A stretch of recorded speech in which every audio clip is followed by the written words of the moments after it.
This podcast is brought to you with limited interruption by Rudy Luther Toyota. Whether looking for an exciting brand new Toyota, a certified pre-owned vehicle, or getting quality routine maintenance and service for your vehicle, Rudy Luther Toyota is the place to go. Rudy Luther Toyota, the southeast corner of 394 and 169 in Golden Valley.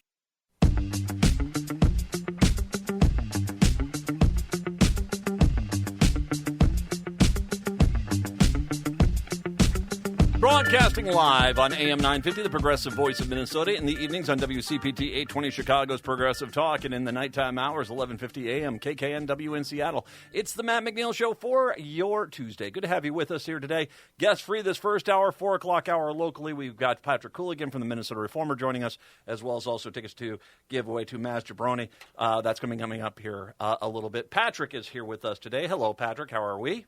Doing pretty well. How's your day today going? It's been busy, but we are in this 1 week. If you are living in a place where they have, you're lucky enough to get really good leaf changing.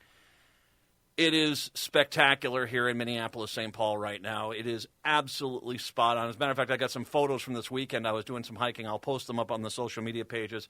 It's just as pretty as it can be. It's been really dry. I don't know if that plays a role, if that's why the trees are so pretty this year, but it's been really dry. But it's just absolutely, October is, and this is personal opinion, scientific fact, October is the best month. I mean, I just like it. Yes, my birthday's in October, but the changing colors on the trees are just fantastic, and then pumpkins and trick-or-treating, and yes, I will eat a lot of candy myself, because that's what Americans do, damn it. But, I love this month. It is just a wonderful month. I hope you've been able to get out there and enjoy it at some capacity. And obviously, we're up in the northern tier here, up the Northland. Oh, cripes, yeah, we're way up here, it's for everyone else, wait a few weeks, and you'll enjoy it too. 952-946-6205, 952-946-6205. I don't know if you guys caught Governor Tim Walz was on Daily Show last night. Pretty good interview there. I think he stands up pretty well in interviews and stuff like this, and I think he doesn't get rattled too easily. And I think, of course, Jon Stewart is a fairly. I don't think he's necessarily going to go for the jugular on Tim Walz. Let's put it that way. But needless to say, it was a pretty good interview. But I actually want to start off today with something that Stewart said in the earlier part of his show, and that was mainly he talked about Trump working at McDonald's and Trump talking about Arnold Palmer's crotch, and he reminded me of something, and something I noticed about the third year of the Trump presidency, so sometime around 2018, 2019 or so, was that when bad news was coming for Trump, Trump has almost a fail-safe method to make sure that the bad news gets relegated to the back pages of the newspaper. And that is to do something so outrageous that the national news media really has no other option but to cover it, generally at the expense of the bad news that's coming on. And because it's such a diabolical but successful tactic by Trump, because his supporters don't care. I have said this, and I stand by this. Donald Trump could walk out onto the street and put a gun to a Girl Scout's head and blast her head off, and the first thing you would get is half the elected politicians in this country screaming, well, she had it coming.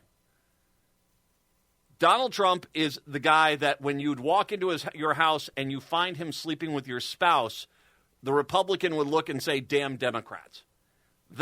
He has brainwashed these people that he can do no wrong. And even if he does, the person that he wronged deserved it. That is just who they are. And this is going to be a theme this hour. We'll get to that here in a little bit. He So if bad news was coming on out in 2019, that's when I started noticing, oh, here he comes. He's going to go speak to the media, and he's putting his hands down his pants. Look at him. The president of the United States has got both hands down the crotch of his pants, and he's doing a pantomime. He's making monkey sounds. And, of course, the national news media says, well, we were going to talk about this story, but, you know, the president of the United States put both his hands down his pants and started making monkey sounds. We have to cover this. And Fox News gets on talking about, you know, hands in your pants and monkey sounds is the most presidential thing you can do. And everything else goes, you know, it's like I said, it buries news in plain sight. And that's the best way to describe it. It buries bad news in plain sight. Donald Trump has said now multiple times last week that if he becomes president again, he will, without a doubt, unleash the U.S. military on the American people. Namely, people he doesn't like, Democrats. He's also said that he will unleash them very specifically on Adam Schiff and Nancy Pelosi just because he can. And that means he is going to have politicians of the opposing party arrested for just merely being politicians from the opposing party. And when he was asked to clarify this, that even on the friendly news networks, they asked him, can you want to walk this back? He refused and doubled down and then tripled down. He plans on using the military to round up political enemies and people he deems enemies of the country. Namely, let's just be honest, he's probably going to send the military in to occupy major metropolitan cities. Now, they might not do anything at all. Seriously, if you think about it, all he really has to do is just put the military forces into the major metro areas that he doesn't like, these liberal towns, with no orders. You're on guard duty guarding a Pizza Hut in Chicago, or you're guarding a Starbucks and by the way, Chicago, Giordano's. How about just forget Pizza Hut, Giordano's. Or the Superdog. You know, they're guarding the Superdog in Chicago. Or in Seattle, they're going to a coffee house, or the Fisherman's Wharf. They're going out there and they're basically just guarding there, and they're doing nothing. Their orders are just to stand there for 8 hours every day, and then go back to their barracks, and that's what they're going to do. But it will be perceived by the people that love him as getting those people under control. But he's already promised he's going to do it. And by the way, that's the best case scenario. There is also a legitimate chance he might come on back and order them to start rounding up those people, which, depending on the military commander, could mean a lot of different things. So, yeah, it's a little disheartening. It's a little concerning about where exactly he wants to go with this. And, yes, we should be a little concerned and a little scared about where he wants to go with this. But it's the idea of rounding up political opponents you don't like. I mean, that is third world dictator stuff. And everyone agrees with that. I mean, that's the stuff we hear about, today out of, some, Central American country. There is there's been a military coup and they've rounded up all the political leaders that they don't like. Or it's been an African country that's happened, or was it Myanmar that happens. That's stuff we hear in other countries. We don't hear that here, and that's what they're saying. He's saying he is going to do. And once again, he doubled down, he tripled down. He said he's going to do that. Well, I think for most people in this country, most sane people, not the 30% of this country who is so diehard MAGA that they would gladly start ratting out their neighbors. I always think about East Germany, when East Germany was around, and you realize that for every 3 people in East Germany, one of them was spying on the other 2. That was what the East Germans did, the Stasi. Yeah. Pretty scary stuff. But you want to know the truth is, that's MAGA. MAGA would gladly spy on the rest of us. Most of us would not tolerate this. And so the reality is his bragging, even though it's just pandering to his MAGA base, is bad for business as it comes to an election. Suddenly, here comes Arnold Palmer's junk. And once again, to a point, I don't blame the media for that or the McDonald's stunt. I don't blame them for covering that. Because, once again, the President of the United States has jammed his hands in his pants and he's making monkey sounds. Or the former president in the case of Trump. You have to cover that story. The crime that the news media does is they completely backpage, ignore, this wasn't going on, this is not that big of a deal. The other stories, which they should be covering with just as much fervency as the Arnold Palmer story. Namely, the President of the United States, the former President of the United States, who wants to get reelected, has said he wants the military of the United States to round up people he doesn't like and political enemies.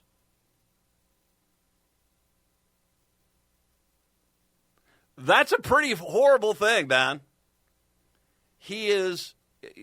Trump is a lot of times, and granted, I think we definitely can look at him right now. I think his mental acumen has definitely been diminished and greatly. But the guy has a plan, although as crazy and bizarre as it is. This is who this guy is.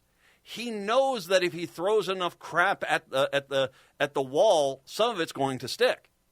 And it's the hiding in plain sight that he is very good at. Now, like I said, I don't know. You've got to cover the Arnold Palmer thing. That is so out of line for a president. You have to cover the McDonald's thing, even though it was a stunt. And because I guess McDonald's was getting into trouble because he wasn't wearing a hairnet as he served food, they basically have come on out there and said, no, the store wasn't open for business. Do not give them a fine. He was just there as a political opportunity like this. And by the way, McDonald's, I just want to make sure you understand something. Ask NASCAR how their crowds have gone since they embraced the Let's Go Brandon chant. Remember, they used to be a really big sport in this country, and now it's basically back to being a southeastern United States sport. But that being said, the news has to cover this. It just is, as Jon Stewart points out, it should not be at the expense of a legitimately terrifying promise that Trump has now made 3 times, that he will turn the U.S. military against the U.S. citizens. That should not be relegated to the back page by the jumble. That should actually still maybe a split above the fold. Arnold Palmer and, oh right, tyranny comes to America's shores. It's the Matt McNeil Show. Barricade in my mind.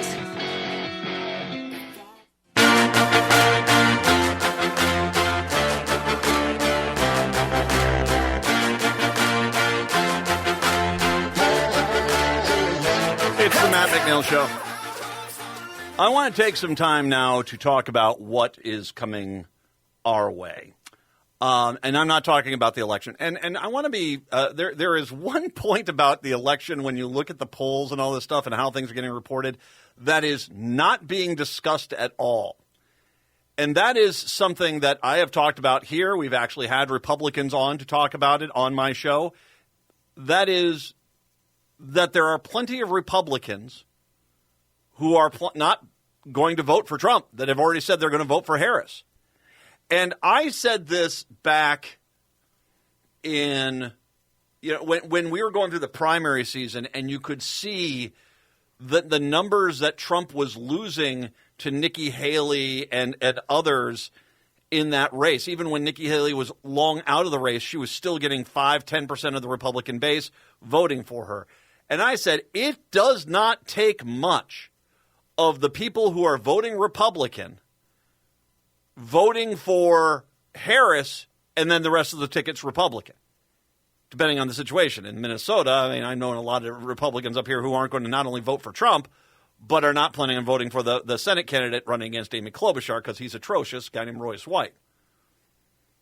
But depending on the state, there are going to be more than a handful of Republicans voting for the Democratic presidential nominee.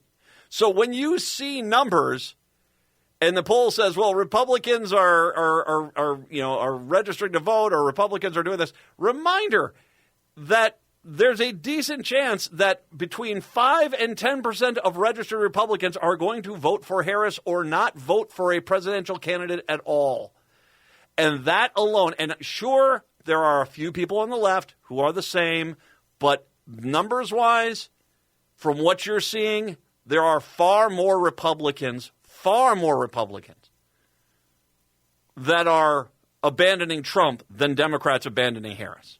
As a matter of fact, it's comical this weekend. I ran into 2 or 3 so-called Bernie supporters. I supported Bernie in 2016, and this time around, I'm supporting Trump. I'm like, what? No, that doesn't make any sense. It's clear that if you're trying to pull that argument off, that there's, come on, please. So I'm not talking about the election. I do think, as of right now, I still think Kamala Harris is going to win. And I think my guess is going to be somewhere, not only will she win she'll easily win the general election, but she will win the Electoral College somewhere around 300 votes. That's just the way the analysis I look at. I really think that North Carolina is trouble for Trump. I think the upper Midwest swing states of Michigan, Wisconsin, Pennsylvania, all going to go for Harris. I think Nevada is going to go for Harris. And once again, once you get to that number, if you get Nevada for Harris, you get the top 3, those upper Midwest swing states all going for Harris. If North Carolina goes for Harris, this is over. But and I'm dead serious too. Watch Florida. Florida is by no means a decided state. Florida is a very interesting state this election cycle. Anyway, that being said, this next segment here is not going to be necessarily about get out and vote, although get out and vote, register to vote, everyone votes. That's just that. The only way we can stop this insanity is if every Democrat votes. That's the only way. So if you're not registered to vote, get registered to vote, make a plan to vote, and call every freaking person you know and tell them to vote. Seriously. For God's sakes. Stop with the memes. Stop with the witty online things. The only thing that matters at this point is voting. That's the only thing that matters. So please do. No, I want to talk about what's going to happen afterwards. We already know Pennsylvania will take basically a few days. We remember with Joe Biden that the election was on Tuesday. He wasn't declared the president of the United States until Saturday. And then on Saturday, they officially declared him the president of the United States. I expect Pennsylvania to take a few days.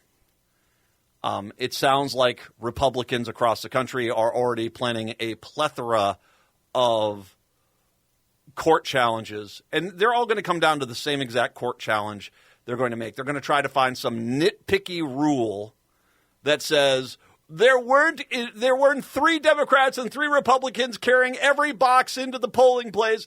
Henceforth, this entire election is going to be defrauded. And the first thing the judge is going to say is, before I throw out any votes here, I need to see some evidence that fraud occurred, not just the theory that fraud occurred, but actual fraud occurred. And they're going to be like, we don't have any, but it could have occurred, so we need to throw out all the votes. And that's going to be that thing. So I'm expecting a similar recourse to what happened in 2020. A lot of these votes these court challenges getting knocked down fairly quickly and decisively. No, I'm talking about what's going to happen in the next weeks after that. Because I've said this before, part of the reason why Republicans have been pushing this narrative about Trump sweeping every state, that Trump's going to win by a landslide. Part of it is for when he doesn't, people give money to his legal challenges so that they can do the legal challenges. But there's another element of this. Donald Trump knows that he is in a lot of legal trouble if he does not win this election. And there are a lot of weasels around that man right now who have the feeling of this is our chance to grab the brass ring, and that this is it, that they can go in there, grab the brass ring, and take control of this country and never release control again, create some sort of hyper MAGA far right extremist uber libertarian haven and shed democracy and say this is what the founding fathers always wanted, and only white landowners can vote that are male. Women basically are breeding stock. That's what they want to do. So you have those elements around him. You have Trump, who wants to avoid jail. And then there's this. A massive new study finds a large number of Republicans, Trump supporters, and conservatives support violence under the guise of saving the country and ensuring a rightful leader is put into the White House. 3 in 10 Republicans, 29%, believe true American patriots may have to resort to violence in order to save our country, according to the nonprofit nonpartisan research organization PPRI. Nearly 1 in 4 MAGA Republicans say that if Trump loses the election, he should declare the results invalid and do whatever it takes to assume office. That view is also held by nearly 1 in 5 Republicans overall, including those who do not support Trump. MAGA Republicans or Republicans who view Trump favorably were 3 times more likely than those who unfavorable views to support political violence. More than 1 in 5 Republicans agree that if the 2024 presidential election is compromised by voter fraud, even though they have no evidence of it, everyday Americans will need to ensure the rightful leader takes office, even if it requires taking violent actions. The study also looked at the political religious component of support of political violence and found that 1/3 of Christian nationalism adherents and sympathizers agree that true American patriots may have to resort to violence to save the country. Yeah, evangelicals, yep. Additionally, 1/3 of Latter-day Saints, nearly 1/3 white evangelical Protestants agree that true American patriots might have to resort to violence to save the country. Where Americans get their news appears to be a factor in their views. Shocker. Americans who trust conservative news outlets are the most likely to support political violence, 41%, followed by 30% of those who most trust Fox News. Yeah. I'll tell you what, more on this when I come back. It's the Matt McNeil Show.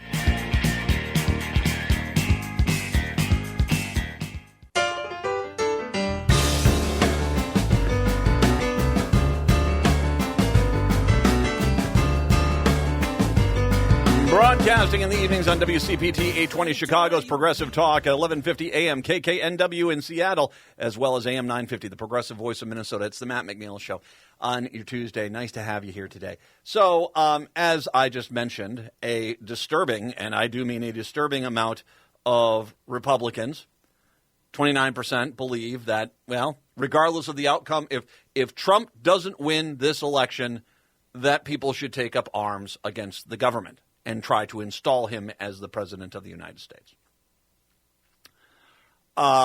Including a lot of Christians, a lot of so-called Christians say, kill him, kill him, kill. That's what they're saying. All right. We need to open our eyes about what's about to happen to this country after the election. Now, trust me, I have no pleasure in bringing this up because I am at a stress level of 5 freaking billion right now. It is amazingly stressful. This election cycle is amazingly stressful. And I've got a lot of, horse in the game at this point. And usually I can look forward to a few days after the election to be able to say, you know what, good, things are calming down a little bit. Yeah, going there. I already know, we're going to have 2 to 3 weeks of, frantic legal challenges and people saying we should throw out all the votes of states and stuff like that, and I'll get to that here in a little bit. But we'll also have what I think is going to be something which is a tragedy that will be addressed and will be addressed very aggressively, and that is that this 1/3 of Republicans, 3 in 10 Republicans that feel as if there needs to be violence is actually there's going to be an element of that actually goes out and starts conducting violence. And whether that is shooting at people who had a Harris sign in their front yard, kicking open a black church and spraying the crowd with gunfire, going after your favorite media talent from the left, this is going to happen. And we should remember that January 6th, the only reason January 6th got as far as it did is that Trump, as the commander-in-chief, ordered the military to basically stand down. That was the whole thing. And it wasn't until the Maryland and Virginia National Guards were called up, because they have the ability to send in troops into D.C. if they need to. They called in their troops, and they said, it was the Republican governor of Maryland at the time, the Democratic governor of Virginia, and they said, we're sending in the forces. And it was at that point Donald Trump realized the game was up. I love you. You need to go home now. Yeah. Do you remember when the Bundy crew took over the Oregon Nature Center? And, they basically tried to be the tough guys taking over a nature center, and there was the guy under the blue tarp. Well, the guy under the blue tarp ended up getting shot by federal authorities as he tried to flee. And they took him out. And it wasn't long, and by the way, they did that while omitting the local sheriff, who they basically became convinced was feeding the insurgents information. And so they left him out, and the sheriff at that point knew the gig was up. And how do you like your coffee? Let me get you some coffee. I'm so sorry. That sort of thing. And so, yeah, they did that. And pretty much quick after that, all of a sudden things died down. Well, I have some bad fortunate news for this 3 in 10 Republicans that feel as if violence is going to be the case. You are going to really, really hate the 10th Mountain Division. They are... Oh, it will be a surprise. It will. You think to yourself, because I got a bunch of camo gear in my ATV and I can shoot at bottles on this. I know what I'm doing. Oh, God, it will be. You're going to go out into the wilderness, you say. All right. When you hear the swarming drones that can pick up heat signatures as you sit there cowering under a log hoping they don't find you because you decided to shoot up a black church and kill 20 people, and now you're hiding in the woods because patriotism, that's what you're going to do. Know that they will smoke you and smoke you badly, and scene finish. And once again, once Trump is no longer on the national stage, this conglomeration of Trump supporters will dissolve. No one has been able to bring them together. I mean, DeSantis failed miserably at exciting them. Even people like Marjorie Taylor Greene, they kind of, not the same. They love Trump, and Trump is it. It is scary to think about this, but this is just the reality of what we're living in. This is 8 years of people being told, you might need to get your guns. You might need to go do this. They're trying to kill you. They're trying to take your house. They're trying to take all your money. What are you going to just let them go do it? You're just going to let them do it? And that is the only news these people get. It's not hard to understand how they've become so freaking paranoid. How they view the world in an us versus them mentality. And also bring in, I want to make sure you understand how broken the right has become in this country. People who say they support rounding up, this is from Axios, rounding up undocumented immigrants and putting them into militarized camps. Concentration camps in the United States. Again, under Trump. Overall, 47% of the population, a whopping 79% of Republicans who once again claim to be Christians, I know, are for rounding up undocumented immigrants and putting them into militarized camps. Independents around 47%, Democrats far less. Religions, white evangelical Protestants, 75% of the same people who claim they read the Bible, obviously skipping the Gospel of Matthew, that whole thing about welcoming in strangers from strange lands. But 75% of them are for, once again, rounding up undocumented immigrants and putting them into militarized camps. 61% of white Catholics. White mainline Protestants are 58%. Black Protestants, Hispanic Catholics, and unaffiliated are much lower. This is the country we have right now. And yeah, it's pretty effing scary, man. It is pretty scary when you think about it. When you say to yourself, 3 out of 10 Republicans are out there under the mindset of it's time for us to take up arms and start shooting at my neighbor if basically they don't do what I say when it comes to the ballot box. Here is the story. This is something I think you're going to see a lot more of when I talk about states and how they're going to try to undermine these things. Far-right allies of former President Trump are calling on the state legislature in North Carolina and other closely contested presidential battleground states where Republicans hold control to short-circuit the popular vote and directly award the state's 16 electoral college votes to Trump. Now, the 16 in the case of North Carolina, obviously that number varies other states. If there's ever a sign that they're concerned about where things are going with this election, here you go. They're already saying just give up and just award the electoral college votes. Ivan Raiklin, a retired Army lieutenant colonel known for pushing a similar plan 4 years ago to pressure then Vice President Pence to throw the 2020 election, made the pitch during an appearance at the final stop of the Reawaken American Tour, a roadshow that mixes evangelical Christianity, conspiracy theories, and slavish devotion to Trump. This was on Friday of last week. Retired Lieutenant General Michael Flynn, a traitor. Flynn's a traitor. Trump's former national security director and the event's star attraction and traitor to the country, introduced Raiklin as an amazing guy and a friend who has a plan during the far-right gathering in Selma, a Republican-leading suburb outside of Raleigh, that is part of an area where Democrats made slight gains in the last presidential election. The title of my speech, How Do We Guarantee That North Carolina's Electors for President and Vice President are, number one, not stolen by the radical commies and guaranteed to go to the Republican nominee? They don't even hear it, do they? We don't want these stolen, but we're just going to award them to the Republicans.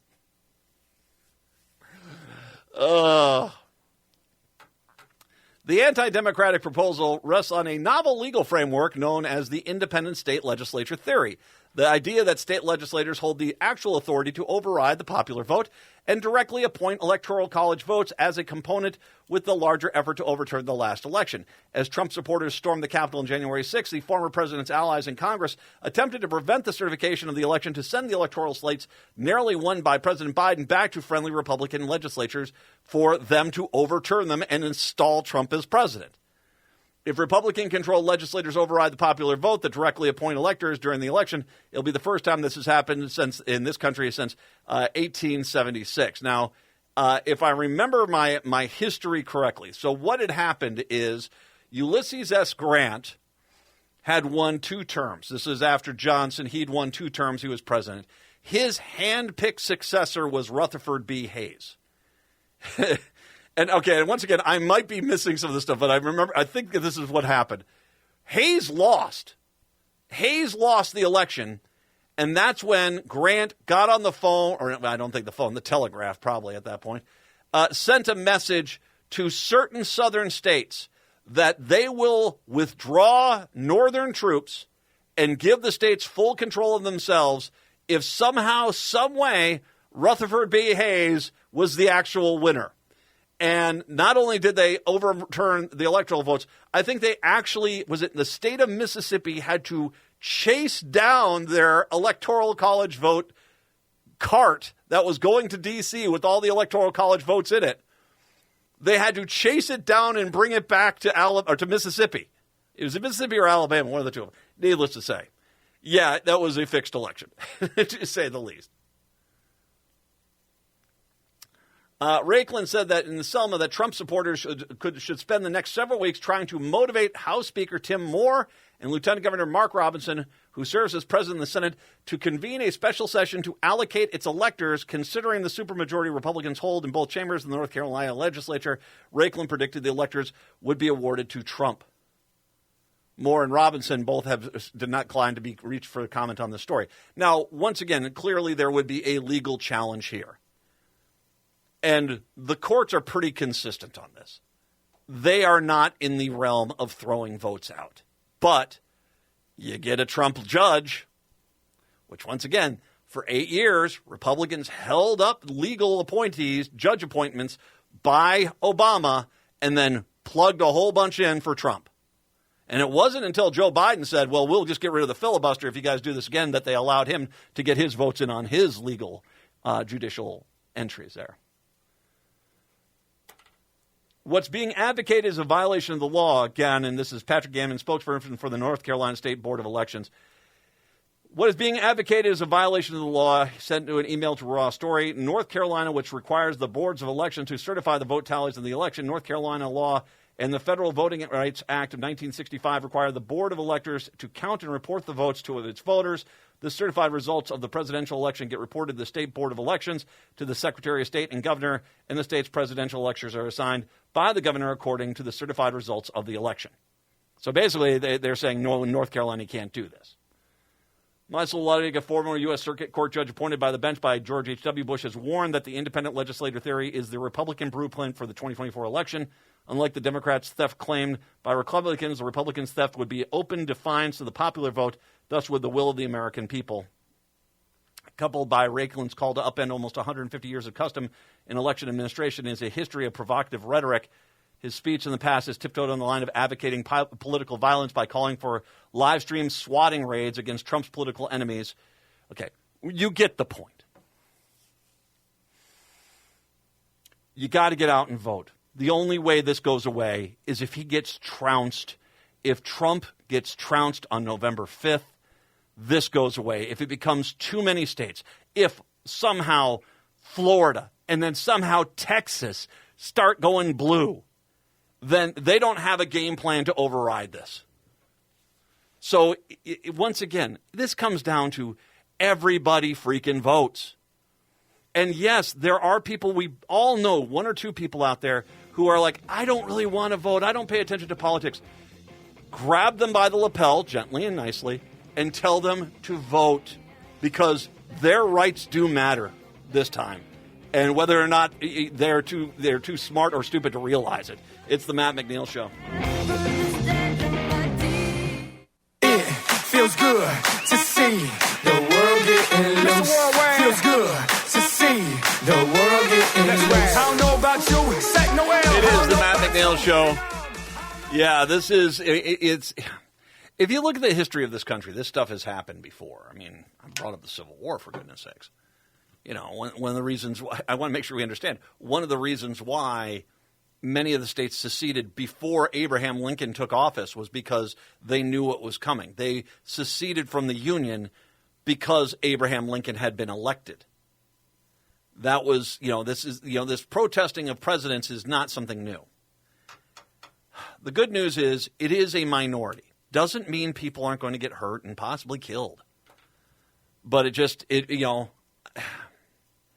I honestly think there might be some violence, but if it gets bad and we have to say, okay, fine, for enemies foreign and domestic, and we have to take out some group out in Utah or Idaho that's basically saying, this is our country now. Well, good luck with all that. I'll put smart money. I'll put smart money on the guys with missiles and drones, But you and your gun, whoa, I bet you, oh boy, it's good luck with that.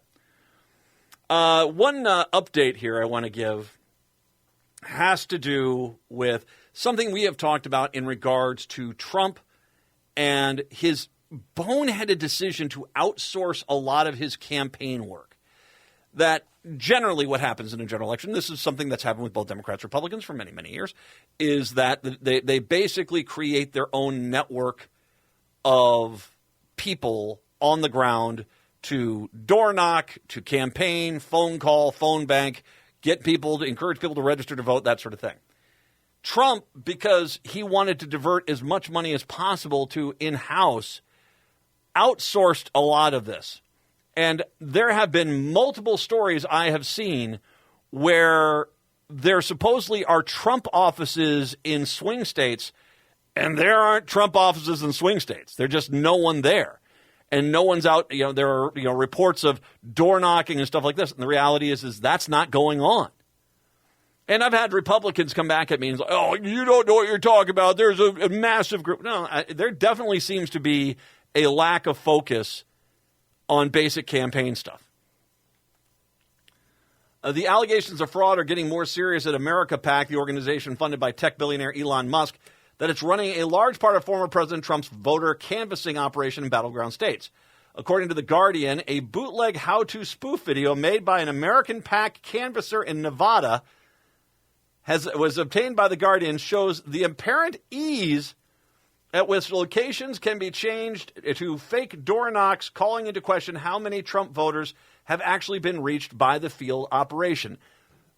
One thing I can tell you about this circle that Trump runs in, it's a bunch of grifters. They are there first and foremost for their paycheck, and they really don't care about results. When he outsourced this stuff, there's a lot of people at the top of these companies that pocketed millions and millions of dollars, and they basically haven't spent millions and millions of dollars. This leaked video, apparently sent out to a few hundred canvassers, explains how to fake it. A user downloads a GPS spoofing app to falsely place themselves at the door of a Trump voter, fakes responses to a survey, and takes steps to cover up the fraud by varying the survey responses to make it believable. 100% I can believe this is going on. America PAC has sounded downplay the situation, issuing a joint statement alongside its vendors. Every door that is marked leaves unique fingerprints, and those fingerprints of the door marked with a spoofing app leave those fingerprints in neon colors. We have tech-enabled auditing and fraud prevention tools to identify and dismiss the bad apples. The PAC doesn't pay a dime, and the door gets knocked by the next canvasser. Sure it does. Sure it does.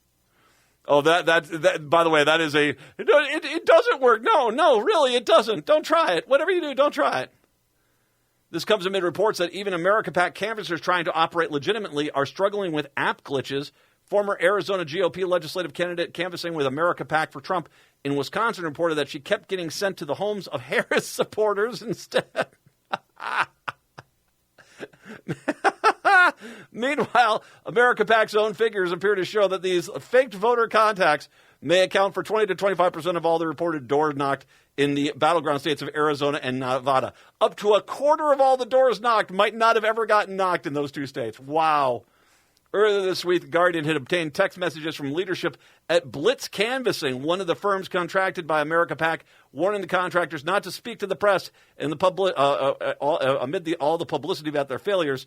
If for whatever reason a reporter calls and you find yourself in a conversation, just politely say no comment and end the conversation to comply with the non-disclosure agreement that all of us are under, said the message.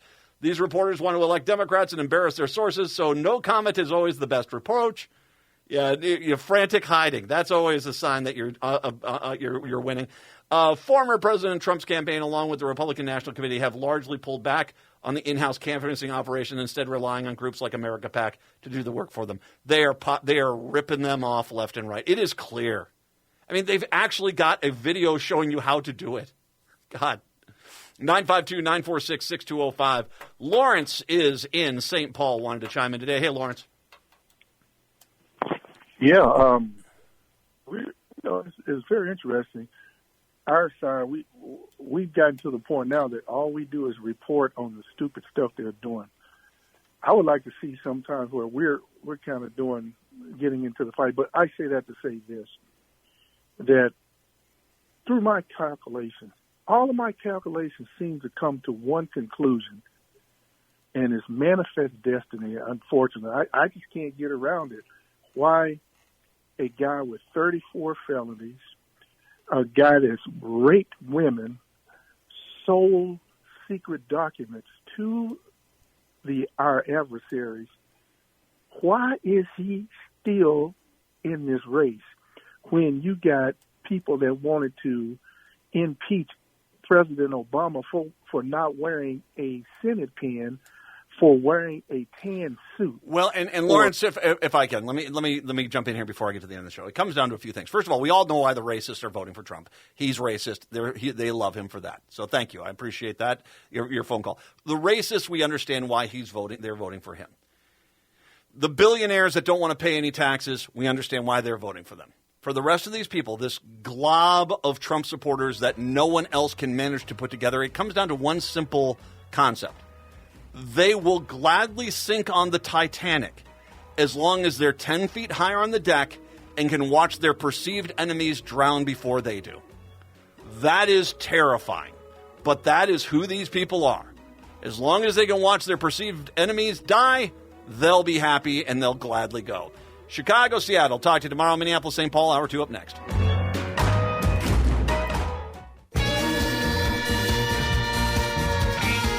Hour number 2 of the show here on your Tuesday. Good to have you here, Matt and Patrick. And hey, it's Brett here. Brett.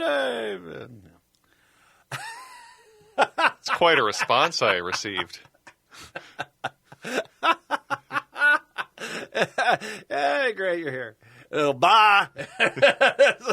How are you, my friend? I'm doing all right. I need like one of those please clap signs that they've used before. Still my favorite. Yeah. My favorite image of the campaign season is there's a picture of Vance and the teleprompter on the right that says single person clapping. Oh, I know. I'm going to talk more about how the WNBA absolutely screwed over the Minnesota Lynx. I don't know. Did they had a press conference today to talk about it? I think the WNBA is like pressuring them to say, "Hey, you need to kind of stop with the we stole this from you, even though we clearly stole this from you." And do this. I don't know. Did you hear any of the press conference they were supposed to have today with all the players and everything? I did not know, but I'm glad they're bringing more coverage to it. Good for Cheryl Reeve to not let this thing go. I wouldn't let it go either because, once again, they at the end of that game, which the Lynx were leading, player for the Liberty has a 6-step travel, which they do not call, which makes no sense. But then they called a foul on Minnesota, which there's no foul. There's no contact. There's nothing. And as a matter of fact, if there was a foul on anyone, you might have been able to call one on the Liberty player because she did kind of hack someone else. And even with review, they said, oh, no, there was a foul, which doesn't make any sense. But there are some things here. One, someone pointed out, did you see that the WNBA commissioner was wearing a dress that basically was the skyline of New York City? Oh, yes, among many of the things that annoyed me with that game, yeah. The other thing is, if you go to the WNBA's social media pages, they are more New York Liberty than the New York Liberty pages are. And I get it. You're excited. You've got a franchise in New York City. It's a big franchise, a lot of people. But pretty much everyone who's not a New York Liberty fan, I mean, a lot of people across the board, including NBA players, have said the same thing. You stole that game from the Lynx. And I'm not, they'll need to, the WNBA is going to need to come into this town and explain before this next season how we can take it legitimately, or if the New York Liberty or the LA Sparks or if Caitlin Clark has a chance to beat them and knock them out, will you do that because, you make sure that the certain people that you feel should be getting the attention get the attention? Yeah, that's a problem that the NBA has run into as well. It's a league of stars, and the referees always favor the stars and the big market teams. And I think, unfortunately, as the WNBA grows, it's running into that same problem. Well, and I said this. I mean, if there's any sign that the WNBA is actually now up in that upper tier, what was the last time? How many NBA players take 6-step running starts with that did annoy me so much because that's so common. But yeah, every other aspect is just that's just that was just ice. Big leagues, yeah. But the other thing is that we have a Major League Baseball. We know the Houston Astros and the Boston Red Sox cheated to get there. We know they did, and you let them keep their World Series titles. You let them keep them. The NBA had referees betting on the games. So if anything, this actually validates the league more. But, the WNBA needs to come into this town before this next season starts and says, hey, how are you going to guarantee you're not going to screw over the Minnesota Lynx again if they find themselves into another championship game? Because right now, the onus is on them. This is their fraudulent league. They're the WWE right now. That's what it is. They're the professional wrestling because they're fixing the matches to basically get the winner they want to get. They've got a narrative already written, which is pretty clear when you look at that was not an instantaneous marketing campaign. That campaign was well designed beforehand. And so, that was I'm not going to let it go, man. It was wrong. It was blatantly wrong. And sure, she had to make both free throws, but she should have even been on the line. She shouldn't have even been on the line. and she missed the shot. So Lynx ball going the other way, 5 seconds left. This is over. The other crazy stat I think I saw from that game, Collier, obviously the Lynx best player. I think they had read she had never gone a game of shooting more than 11 shots without attempting a free throw. She made 18 field goal attempts in that game and didn't shoot a single free throw. Oh, they weren't. Yeah. Well, and this goes back to the other thing too, which is, and this is what Patrick and I talked about yesterday. It seems as if you just basically, before a deciding game, beat up on the officials will call the game for you. Because that's what happened after Game 4. They said, well, you're not calling anything on them. You're calling everything on us. And, well, they made up things. I mean, I'm sorry. This is so bad. I want to make sure this championship is looked at as the refs threw the game championship. Fine. The New York Liberty can have it. But I want it to be like the 1919 Chicago White Sox. No one is ever going to look at this as a legitimate win because it wasn't. It was you fixed the outcome of the game. End of story. So, the latest company, changing directions here, the latest company that's calling people back into the office is 3M. Boy, that's a haul over to the east side of St. Paul, man. That's a little bit of a haul there. They want their employees back in the office after a hearing. Well, that's from my house. I mean, I'm presuming most of the people that work for 3M are over in the St. Paul side. They want people to start getting back into the office at least, Tuesdays, Wednesdays, and Thursdays in the Maplewood, while other employees are encouraged to not necessarily required to come to the office on those for collaboration days. So senior leaders are all going to be required to be at site on Tuesday, Wednesday, Thursdays. It's not like the downtown per se. I mean, they got their own complex over there off of 94. So I don't think it's necessary. I mean, I don't know.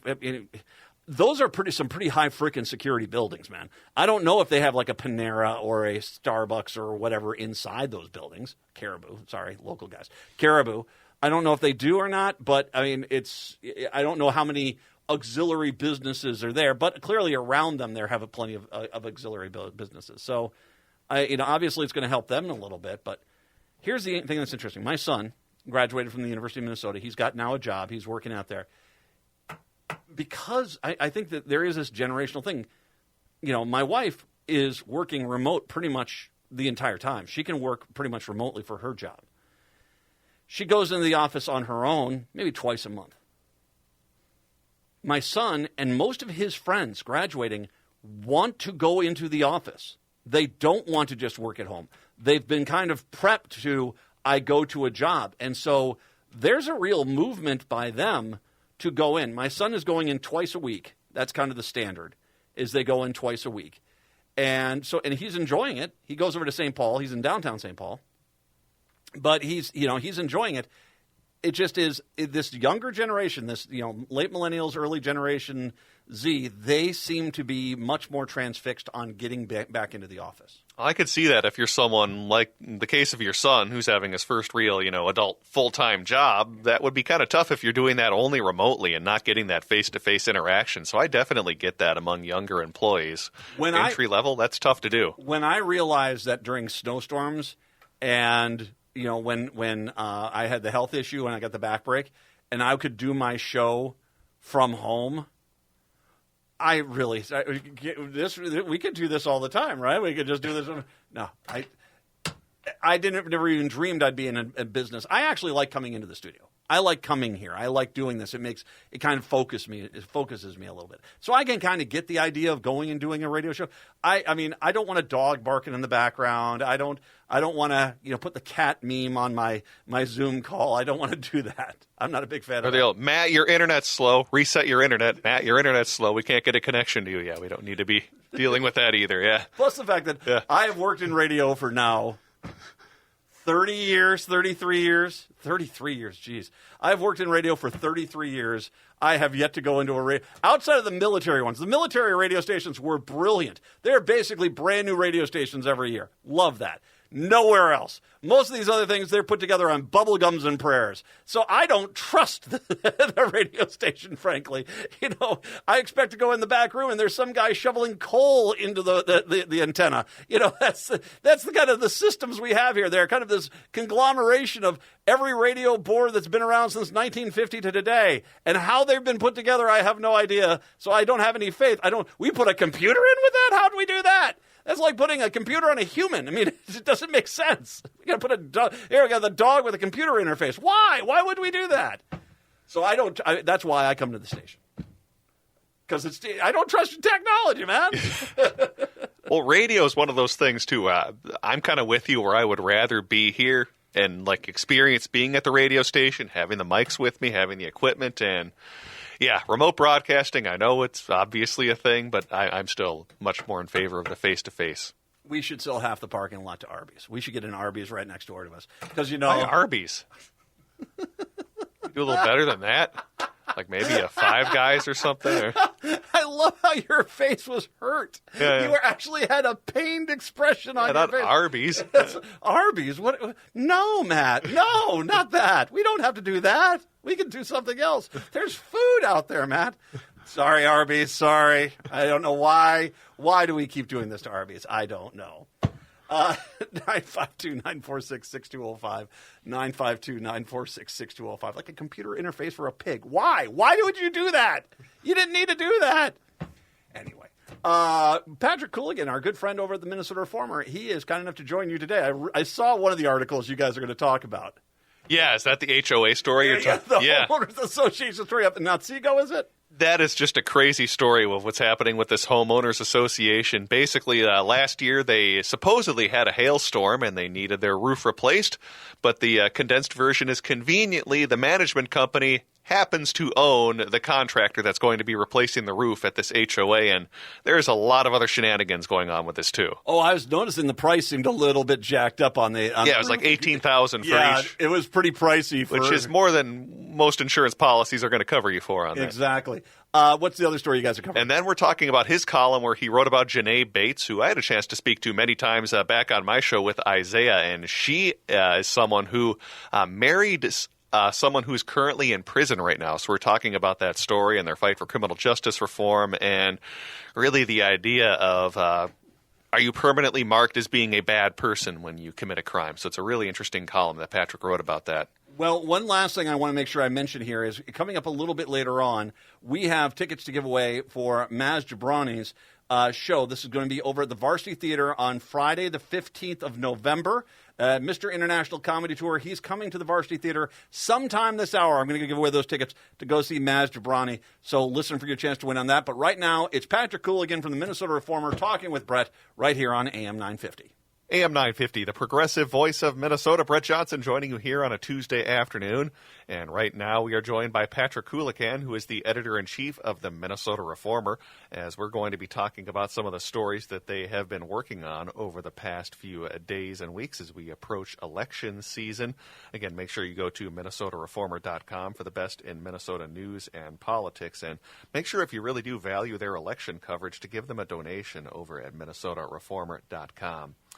All right, so what's on the docket today? We are going to be talking about HOAs, and specifically one management company at an HOA that has maybe gotten themselves in a little bit of hot water with some exorbitant assessments that they've been charging to homeowners for some questionable roof repairs at this property. We'll be talking about that. Plus, also Patrick's very fascinating and very deep dive column into something he wrote about a person named Janae Bates, who is a name you might be familiar with here on AM 950. Back when she was with Isaiah, we interviewed her a number of times. But she has an interesting story about the work she's doing right now and her unique story of marrying Dantes Hatcher, who is a man serving a prison sentence for the tragic death of his daughter's mother. We'll be talking about that, plus some thoughts on the election coming up in the next few weeks. So, Patrick, thanks so much for coming back on the show today. Always a pleasure. Absolutely. So let's start off talking about HOAs, because we're going to dive into a story that's been raising a lot of serious questions about the transparency, and accountability in homeowners associations, or HOAs. Residents of the villas at Pheasant Ridge in Otsego, Minnesota, are facing a hefty $18,000 assessment for roof replacements, which is an expense that's already led to at least one foreclosure on the property. Now, what's particularly alarming about this case is that the HOA board steered the roofing work to a contractor that's owned by the property management company, Gasson, leaving many of the homeowners wondering if this decision was truly in their best interest. So, Patrick, can you summarize some of the main concerns residents have about the HOA's decision to replace the roofs and the $18,000 assessment, and basically how this all played out? Because there are a lot of questions about how this assessment was brought forth with this $18,000 and specifically that company that is doing this roof replacement. Right. Well, what happens is the HOA of this community, which is in Otsego, they changed their property manager. The property manager called Gasson. They come in and they start talking about replacing the roof almost immediately. They also changed the insurance carrier. And I think what you're seeing here is that these property managers who can be very savvy and shrewd, and then you're dealing with HOA boards, folks who are just volunteers. They don't necessarily know what's going on. And I think anybody who served on an HOA board would tell you it's just sort of an obligatory thing you do to try to help out. It's not something that you enjoy probably, and you're not an expert in these issues. So what happens is in July of 23, the HOA president signs an agreement to do this roof replacement. Strangely enough, he signed the document on July 6th, which is 7 days before the hailstorm, after which the property manager said, we got to get a new roof on here. So that looks kind of odd. And the other thing is that a number of people who live in the community talked to us, including a guy who got his own roofing company, who say they didn't need a new roof. This person actually went on the roof. He has experience with damaged roofs. He says there was no need for a new roof, and yet the HOA board, no doubt at the urging of the property manager, ordered up the new roof. And who got the work? A subsidiary of the property manager. So that doesn't look good either. And then there doesn't appear to have been any a real bidding process, a legitimate bidding process. And then when the residents, a couple of them, ask questions about all this, the property manager turns around and bills them for legal fees. They had their lawyers answer these questions, and they get socked with these legal fees. There's just one thing after another, and we are aware of definitely one person who he couldn't pay this $18,000. It turned out to be the deductible on the roof replacement. He couldn't pay the $18,000. He didn't have enough supplemental insurance to cover it, and so he goes into foreclosure. And we found another foreclosure that's in process, a similar amount, so it's almost certainly related to the roof replacement. So this looks like a very questionable set of circumstances that is having a real impact on people's ability to own a home. And from what we can tell, it's not clear that the property manager here have done anything illegal. So in other words, I think this is definitely an issue for the legislature to take up ASAP. Yeah, and this is something that I think a lot of people can relate to because, as I understand, I think it's about 1.5 million people in Minnesotans, which is, about like 30% of our population, maybe a little bit less than that, live on a property where they have an homeowners association. And as you were talking about, a lot of times nobody really wants to serve on those boards. I'm part of an HOA, and that's one of the things I definitely want to stay away from, even though I probably should get involved in that for this very reason that we're talking about right now, where you do get people that are on HOA boards that are very much volunteers. They're not doing it for any money, and they oftentimes do kind of turn things over to the judgment of the management company, and we can kind of see what happens when you let that run awry. So I do want to talk about some of these legal requirements. I know you were mentioning that for the most part, it appears this management company, Gasson, is largely in the clear. So it sounds like there really is no legal requirement for them to solicit competitive bids, and perhaps even more alarming, it's perfectly legal for them to charge fees to residents for even asking questions and then facing legal fees for having lawyers answer those questions. That all seems rather crazy that the management company and the HOA itself is able to do this and not really face any legal ramifications. Right, and I'm curious as to who wrote these statutes and who was involved in influencing the writing of these statutes. And I suspect it was the developers and the property managers that control these communities.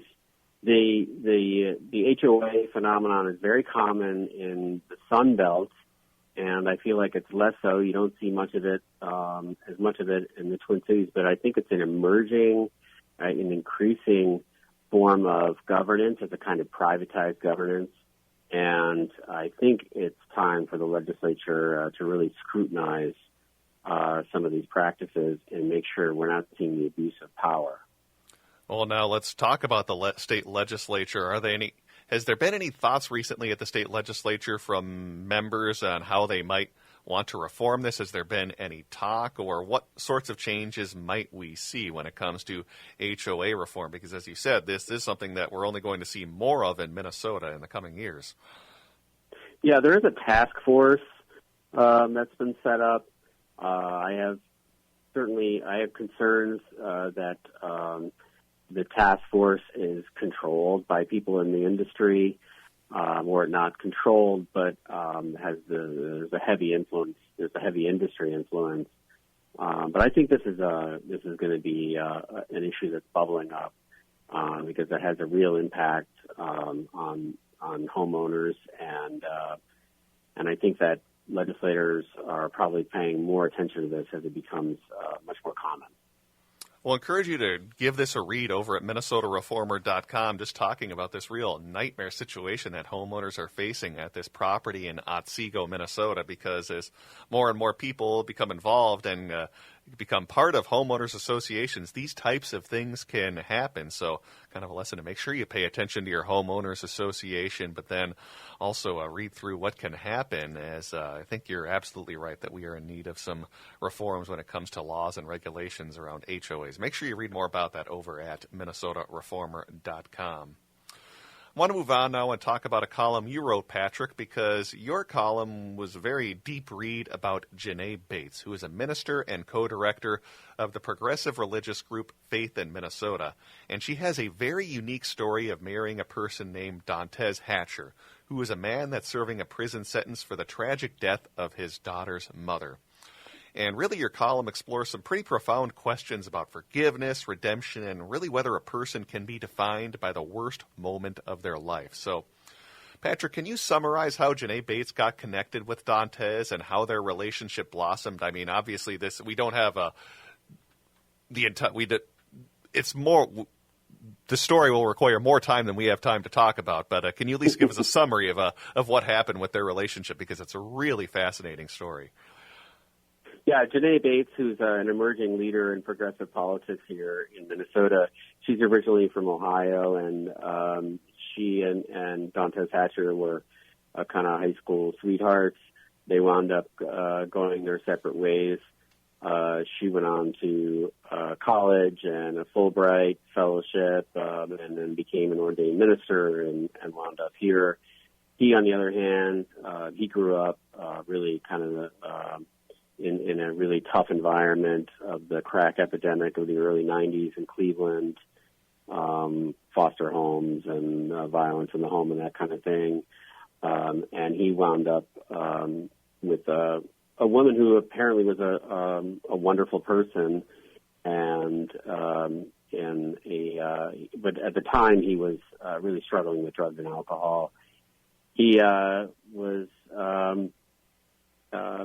he wound up mistakenly, he says, firing a gun, hit her, killed her, and he went to prison for 20 years after this incident in 2005.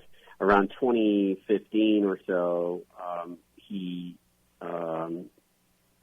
that's when Janae came here, and sometime after that, she got this letter from him wanting to reconnect. For her, it was just an opportunity to provide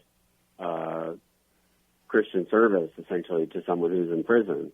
And so that's how it started. They wound up having one 15-minute phone call every week for 4 years. And then he indicated to her through some poetry that he had romantic feelings. And from there, it kind of blossomed. And he's set to get out of prison next year. But the most important part here is that the work that he's tried to do to seek forgiveness and restoration with his daughter, who was a 3-week-old baby when the killing happened, also with the mother of the deceased and the grandparents of the deceased, and really what we can take from that as we try to do criminal justice reform, because when we talk about criminal justice reform, I think we often think of the easy cases, the nonviolent cases in which we think we ought to release people from prisons and reduce our incarceration rate. But the reality is that a majority of people serving in state prisons around the country have committed some kind of a violent offense. And so if we're going to really reduce incarceration rates, we need to think about those people who are in for a violent offense and figure out how to make them less violent, to make the prison system a place that reduces violence rather than what it does now, which is the opposite.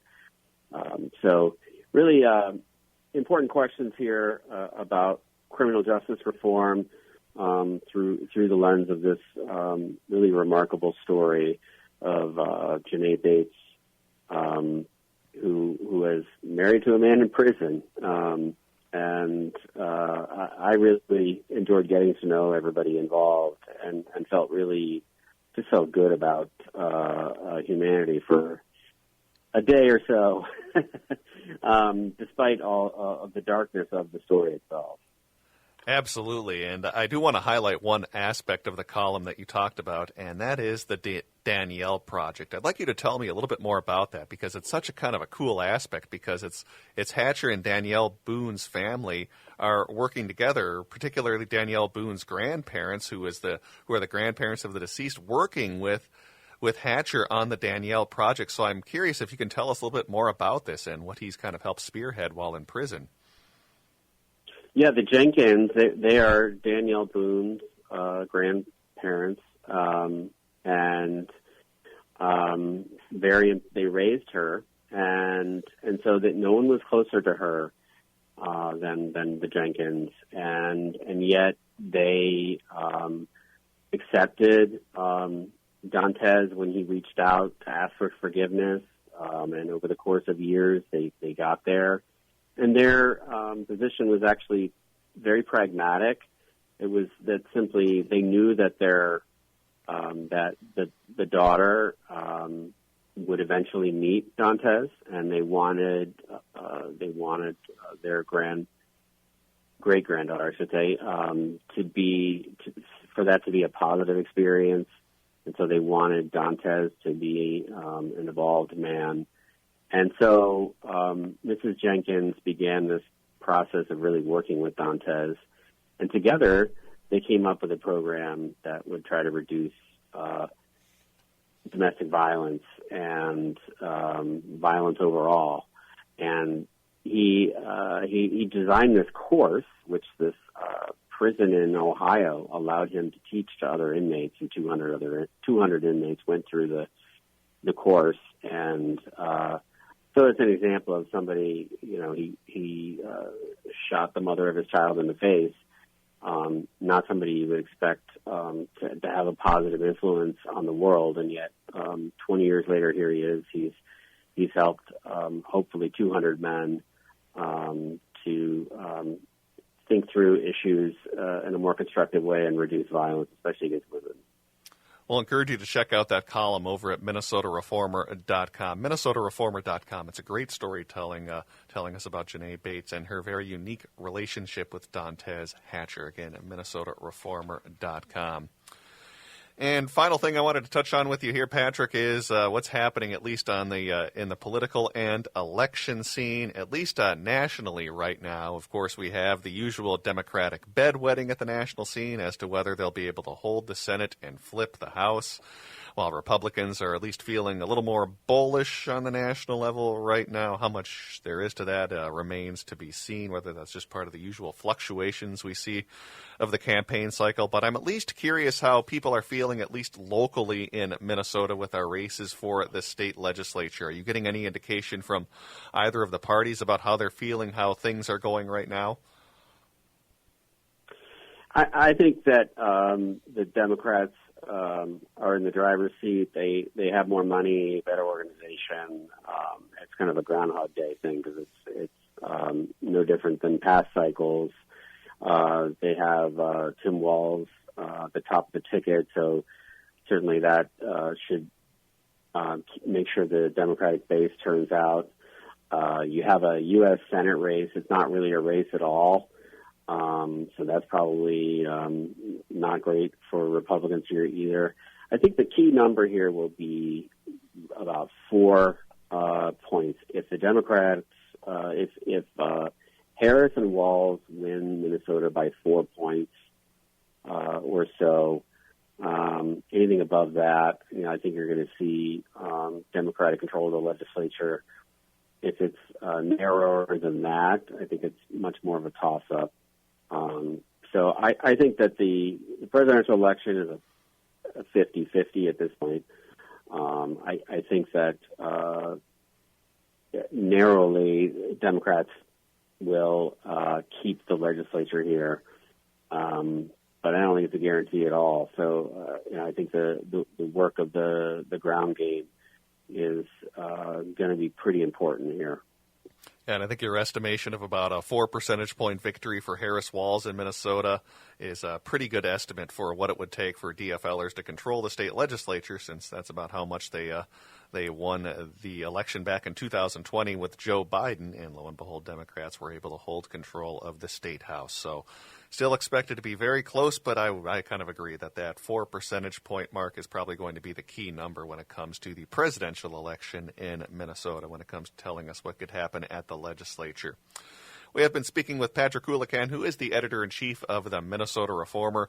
Make sure you go to MinnesotaReformer.com for the best in Minnesota news and politics, and make sure you give them a donation, too, to continue the great work they do over at MinnesotaReformer.com. As always, Patrick, thanks for coming on the show today. Appreciate it, Brad. All right, let's take a break and send things back over to Matt McNeil on AM 950.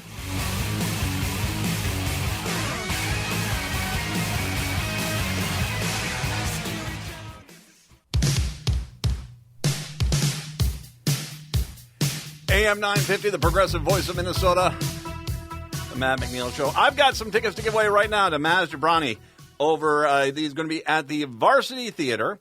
This is coming up here on Friday, November 15th, with his Mr. International Comedy Tour at the Varsity Theater. I got a pair of tickets, caller number 5 right now, 952-946-6205, 952-946-6205. Caller number 5, you'll get yourself a pair of tickets to Maz Jobrani over at the Varsity in November. Good luck on that.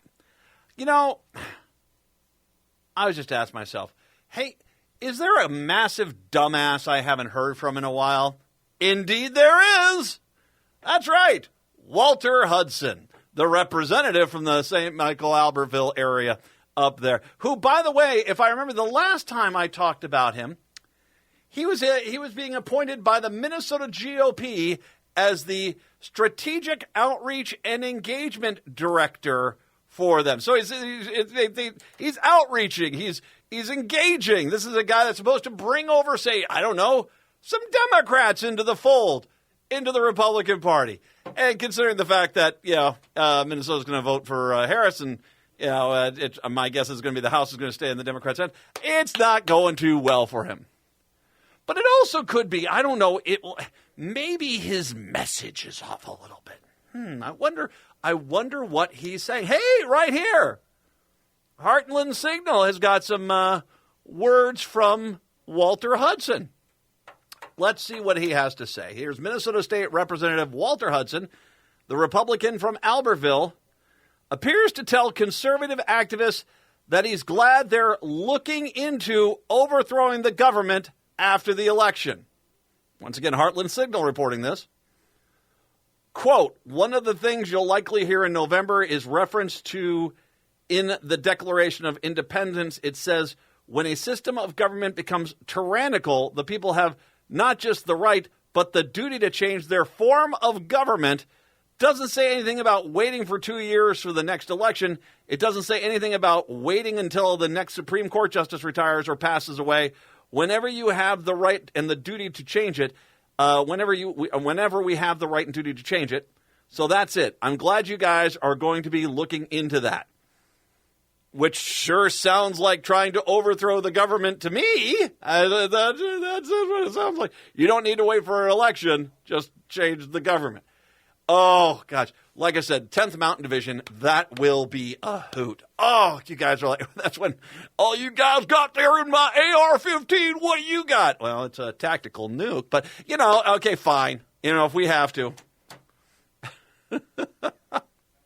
Once again, as Heartland Signal is reporting, the Minnesota State Representative Walter Hudson appears to tell conservative activists he's glad they're looking into overthrowing the government after the election. This would be the checks notes strategic outreach and engagement director for the Minnesota GOP. I don't think, Walt, Bubby, I don't think you understand.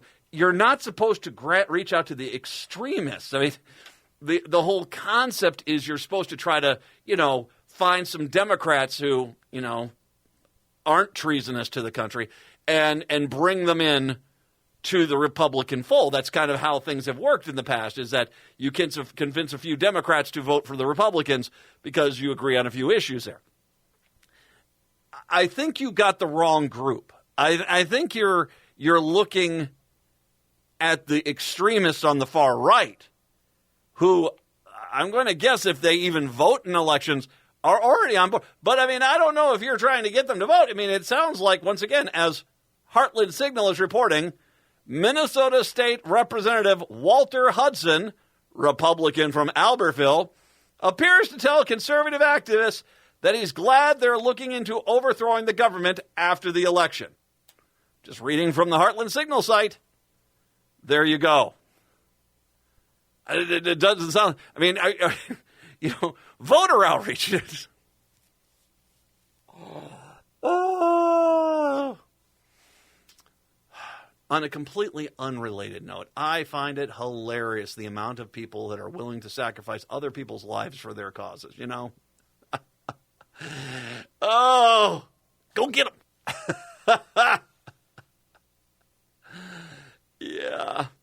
Yeah. Wow. Once again, his official title with the Minnesota GOP, Strategic Outreach and Engagement Director.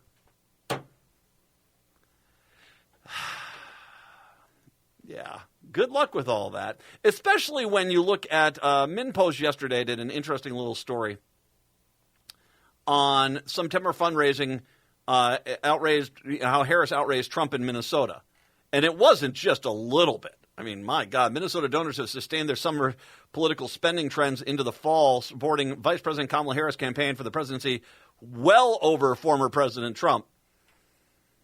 Harris's campaign raised $1.57 million from Minnesotans in September, following $1.17 million in July in the state's residents and $1.6 million in August. The Trump campaign raised. I'm sorry. Let me repeat that number if I can. Okay. In September, Harris in Minnesota alone raised $1.57 million. Donald Trump raised in September in Minnesota $160,000, which seems to be, I don't know, around 10 times less. 10 times less. 1/10. I should say it that way. 1/10 of what Harris raised in Minnesota. 1/10 of what Harris raised in Minnesota. Wow.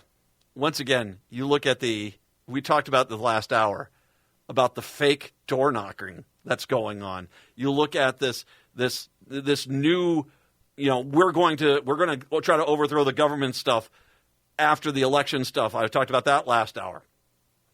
You talk about, the fact that the Republicans are having to throw all these polls out there to try to make it seem like Trump is close, that they basically have to have Trump go talk about a former professional golfer's crotch to basically take the bad news off the thing.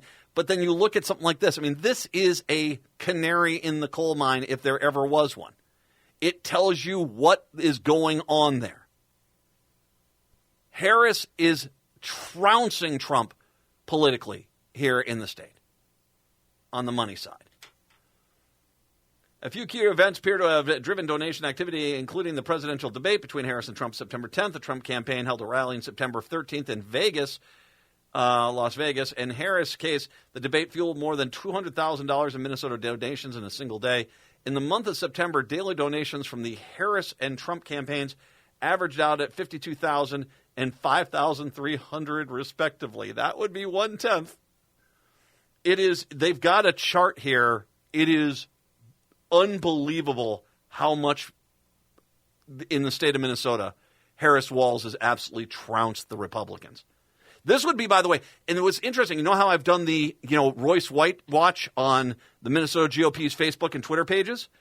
And I've talked about how they haven't mentioned Royce White since he became their official candidate on their Twitter, Facebook pages. They had up until 3 weeks ago, they had this guy, Kamara or whoever it is, who was doing a weekly update talking about get out the vote, here is how you can be part of Trump Force 47 or whatever it was, and all these things. They haven't done one now for 2 weeks. They didn't do one this Monday. They didn't do one the Monday beforehand. They haven't even stopped that. I wonder, they clearly, I think, have given up in Minnesota for sure. Oh, Mike Pence comes and says, "I haven't given up." Yeah, sure. Did Mike Pence say they're not giving up? I beg your pardon, J.D. Vance. J.D. Vance. I'm sorry. No, I think Mike Pence he's holding back on his comments for this election cycle. 952-946-6205, 952-946-6205. And by the way, wow, have you? I'll post that the video there from Walter Hudson that Heartland Signals got out there. I'll make sure I get that out for everybody. 952-946-6205, 952-946-6205. It's the Matt McNeil Show here on your Tuesday.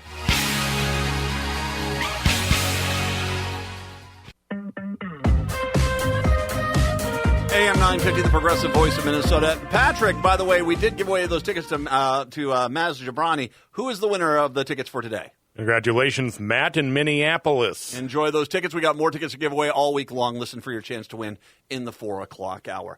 Yesterday, we talked about that fake video that was created by someone on the right who was basically trying to spread misinformation about Governor Walz and featuring a guy named Matthew Metro, and that the Washington Post actually tracked down Matthew Metro and said, "That's not me in the video.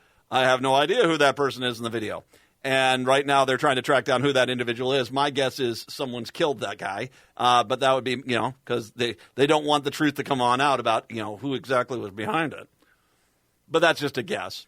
But once again, I talked about the process, that it was posted on what was a sleeper Twitter page that seemed to exist for a few years, that just was waiting for an idea. They changed the name. They changed the bio on it, posted the video a few days later, and 12 hours after it was posted there, it was picked up by a QAnon favoring Twitter page out of the blue. I know.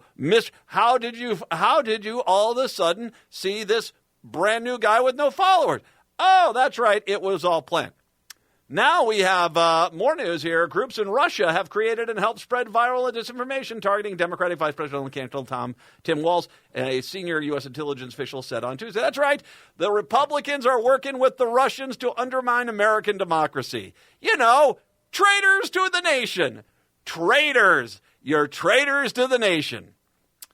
The content, which includes baseless accusations about a Minnesota governor's time as a teacher, contains several indications that it was manipulated, said the official with the Office of the Director of National Intelligence. An analysis identified clues that linked the contact to Russian disinformation operations, said the official who briefed reporters on the condition of anonymity under the rules set by the Office of the Director.